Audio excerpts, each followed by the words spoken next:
गडिंग्लज शहरातील भडगावच्या दिशेने जाणारा रस्ता रुंदीकरणाचं काम आता वादाच्या केंद्रस्थानी आलंय। कामातील निष्काळजीपणामुळे शहराचा पाणीपुरवठा विस्कळीत झाला असून व्यापारी आणि नागरिकांचं मोठं नुकसान झाल्याचा आरोप होतोय। पावसामुळे दुकान आणि घरांमध्ये पाणी शिरून आर्थिक नुकसान झाल्याचाही दावा करण्यात आलाय। या प्रकरणी संबंधित कंपनीच्या अभियंत्यांवर गुन्हा दाखल करण्याची मागणी प्रभारी नगराध्यक्ष महेश सलवादे यांनी पोलिसांकडे केली आहे। गडिंग्लज शहरातील छत्रपती शिवाजी महाराज पुतळा ते नेसरी दरम्यान रस्ता रुंदीकरणाचं काम सुरू आहे। निष्काळजीपणामुळे शहराचा पाणीपुरवठा विस्कळीत झाला असून व्यापाऱ्यांचंही मोठं नुकसान झाल्याचा आरोप होतोय। त्यामुळे संबंधित ठेकेदारावर गुन्हा दाखल करण्याची मागणी गडिंग्लजचे प्रभारी नगराध्यक्ष महेश सलवादे यांनी पोलिसांकडे केली आहे। महाराष्ट्र राज्य पायाभूत सुविधा विकास महामंडळ यांच्या अखत्यारीतील हे काम पुण्याच्या सोनाई इन्फ्रा प्रायव्हेट लिमिटेड या कंपनीमार्फत सुरू आहे।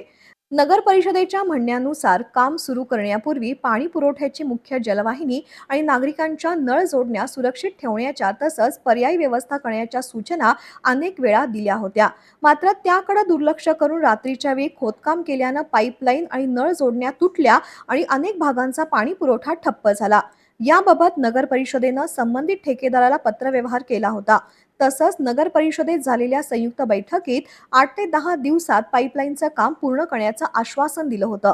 मात्र महिनाभर उलटूनही काम पूर्ण झालं नसल्याचा आरोप होतोय।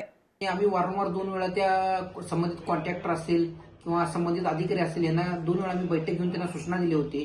त्यांनी आम्हाला 8 दिवसात ते काम पूर्ववत करून सुरळीत करतो असं त्यांनी आम्हाला सांगितलं होतं।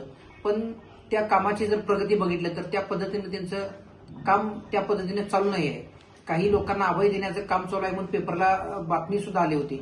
पण ह्यात कुठल्याही प्रकारचा आम्ही त्या नॅशनल हायवेमध्ये हस्तक्षेप कोणी केलेला नाही आहे आणि करणार सुद्धा नाही आहे। आणि त्यांना आम्ही स्वच्छ सूचना दिल्या की लवकरात लवकर तुम्ही काम ते चालू करून नागरिकांची जी हेळसांड होत आहे ते थांबवा म्हणून आम्ही त्यांना पत्र दिलं होतं। पण अद्याप त्यांच्याकडून काही तसं कारवाई झाली नाही।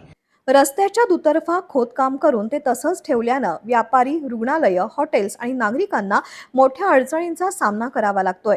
मुसळधार पावसामुळे गटारींचा निचरा बंद होऊन अनेक दुकान आणि घरांमध्ये पाणी शिरल्यानं आर्थिक नुकसान झाल्याचाही उल्लेख पत्रात करण्यात आलाय।